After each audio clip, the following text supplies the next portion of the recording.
Welcome to the third episode of Sharing Life Lessons. I am your host Hamida, and I want to bring you stories because stories inspire, stories teach, and stories heal.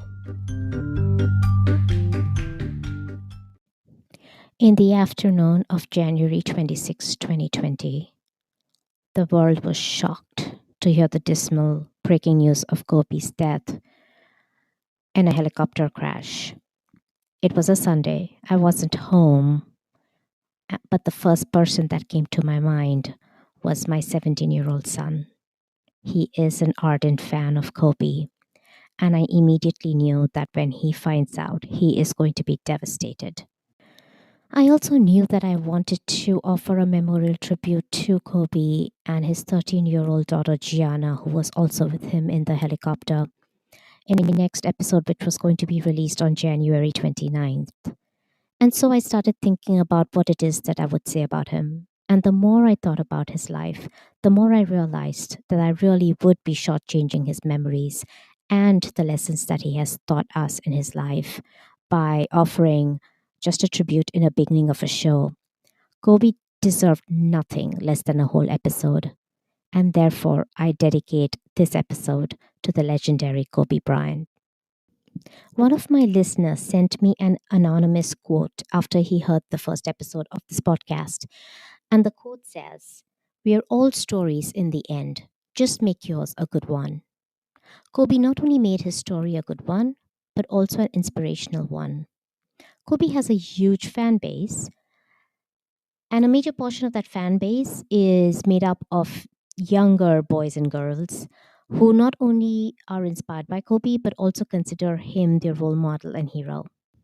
I read a New York Times article where they sent out a question for comments, and the question was, "What Kobe Bryant's death means to you?" which garnered more than 350 comments from young people around the country. It inspired emotional outpouring tributes, letters, and poems, of which I would like to read one letter written by William Hudson of Wilmington, North Carolina. He said, "My parents talk about where they were on 9/11 when the World Trade Center was hit. I think I will always remember where I was when I heard Kobe Bryant died. It was a beautiful Sunday afternoon when I finished surfing and saw the news on my Snapchat feed. As we walked to the car, everyone was talking about the news. We weren't the only ones in shock. When I first read the news, my stomach dropped as if I was on the helicopter with him. His death came out of nowhere, so unexpected and tragic. While he was idealized across the world, Kobe wasn't just any old basketball star. He was known for being a great human on and off the court. On the court, he was a skilled player as well as a fierce and passionate competitor and team leader. I loved watching him play before he retired. Off the court, he was a genuine human being and a wonderful dad and husband. He inspired me and many others to try hard and be the best version of myself. Kobe touched so many people in his 41 years. It is sad that we will never know what he would have done. He really was gone too soon." Today, we are going to remember Kobe and celebrate his life. Our guest for today is an ardent fan of Kobe's. He is going to share with us the life lessons that Kobe has taught him. Welcome to the show, Avi. Thank you for being here. Would you please introduce yourself? Thank you for having me on the show. I'm Avi. I'm 17. I'm in 11th grade. It's my junior year right now. I'm very interested in law, business, and sports. So when I'm older, I would like to be a sports agent working with professional athletes with contract negotiations and endorsements. Avi, good luck for your future aspirations. And I'm so happy that you were able to take out the time and do this because I can imagine how grueling 11th grade is and how there is always something to do. But I also know that you wanted to take out the time to do this because it is a tribute to your hero. So, Avi, tell us, when were you first exposed to Kobe? I was first exposed to Kobe on Christmas Day 2009. I was visiting family in upstate New York, and I remember that the Cleveland Cavaliers versus LA Lakers game was on, and my older cousins and uncles were explaining to me that there was one main player from each team, one of them being LeBron James and one of them being Kobe Bryant. A lot of my family members were rooting for the Lakers and Kobe Bryant, so automatically that was who I was looking out for and who I was rooting for. And I just remember watching Kobe, the way he played, and just loving it from the moment I first saw it. And that's how I first started loving and enjoying basketball. Hmm, that's interesting. So it's not that basketball led you to Kobe, but it's Kobe who led you to basketball. And that was 10 years ago. Did Kobe continue having that impact on you over the years? The first moment that Kobe stepped on the court that day was the moment that he became my favorite player. I began watching him play whenever I could. And growing up on the East Coast, the West Coast games would always start at 10:30. So I don't know if my parents know this, but sometimes I would sneak down when I was supposed to be asleep and turn on the TV and watch some Lakers games up until like 12 or 1 a.m. and then go to sleep for the night. Wake up in the morning, get on the bus, and argue with my friends about why Kobe Bryant was the best player of all time. And something about watching him play every night just made the day better, and it was something to look forward to. It's too bad that the listeners can't see me right now, but I have this big grin on my face for the teenage confession that we just heard. Avi, do tell us, what life lessons have you learned from Kobe's life for the past 10 years that you have so diligently been following him? One of the reasons Kobe is my role model is because he's hardworking and accountable. I've seen him be hardworking on the court when he's playing games. I see him do everything he possibly can to help the team win, and he's always influencing the game in a positive way. And then off the court, I've heard countless stories of him being the first one to get to practice and the last one to leave, not letting himself leave unless he's beaten everybody on the team 1v1 or he's made a certain amount of shots. And I think that kind of attitude is what made him become the best player in the world, in my opinion. And I think he's accountable because I remember hearing this one story from his rookie year in the NBA. He had just come out of the high school. He'd just come out of high school and been drafted, so he was really young at the time. And in one of his first games, he had airballed 4 3-pointers. And of course, this wasn't good enough for him. So late into the night, around 3 or 4 a.m., he was shooting 3-pointers at a public court. And I think that story really makes it apparent how accountable he was for his actions, that even in one game when he didn't have a good night, he still worked hard that night. And from then on, had a great career. Something else that Kobe has inspired me with is his ability to remain calm under pressure. Any basketball fan knows that if Kobe's playing in the game and the Lakers are down by a couple points with a couple minutes left in the game, the ball will always be in Kobe's hand.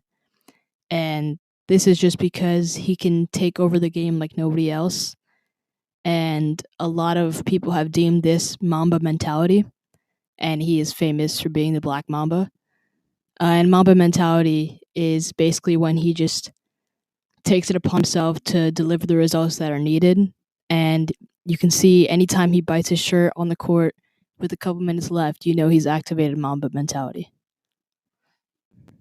You have so beautifully expressed the impact that Kobe's actions and his demeanor have had on you. I heard you mention three life lessons: hard work, accountability, and being calm and cool under pressure. Can you tell us how you've adopted these lessons in your own life? Kobe has taught me how to push through tough situations even when things look bleak. For example, when I was 14, I ran my first half marathon, which is 13.1 miles. And about 10 to 11 miles in, I was so tired and I really felt like giving up. And I just thought of how Kobe Bryant, even when he was tired, even when he'd played a full game, he would still give it his all. And I knew I still had a little bit of energy in me to push through. So just as I'd seen Kobe do many times, I took a deep breath and I bit my shirt and I kept going and I eventually finished the race. Kobe has also taught me how to work hard in life. in my junior year right now, anytime I'm working late into the night and I look at the clock and it's 2 to 3 a.m., I think about how back during Kobe's career, he was probably doing the same thing, honing his craft and working hard to get better. And it really motivates me to do well in school and work hard, even if I have to make sacrifices to do so. After listening to what you've just said, Avi, I have nothing but complete gratitude towards Kobe for being such a positive role model for all of our youths. And if there are any youngsters listening to the show today, I am sure that they will completely resonate with you. Going to January 26, 2020, tell us, where were you? What were you doing? And how did you feel when you heard about the unfortunate death of Kobe? On January 26th, I first heard about Kobe passing away when my dad turned on the TV and the breaking news popped up. And when I first heard the report, I couldn't believe it. It seemed way too soon to lose Kobe. And I thought back to his 60-point game, the last game he played before he retired, and how it seemed so recent and how it seemed way too early for the world to lose such a person. And for me to lose my role model, I was really devastated, and the whole day I was kind of in disbelief. And it really only hit me the next day that he was really gone. And it just hurt to lose a role model like that. You were right.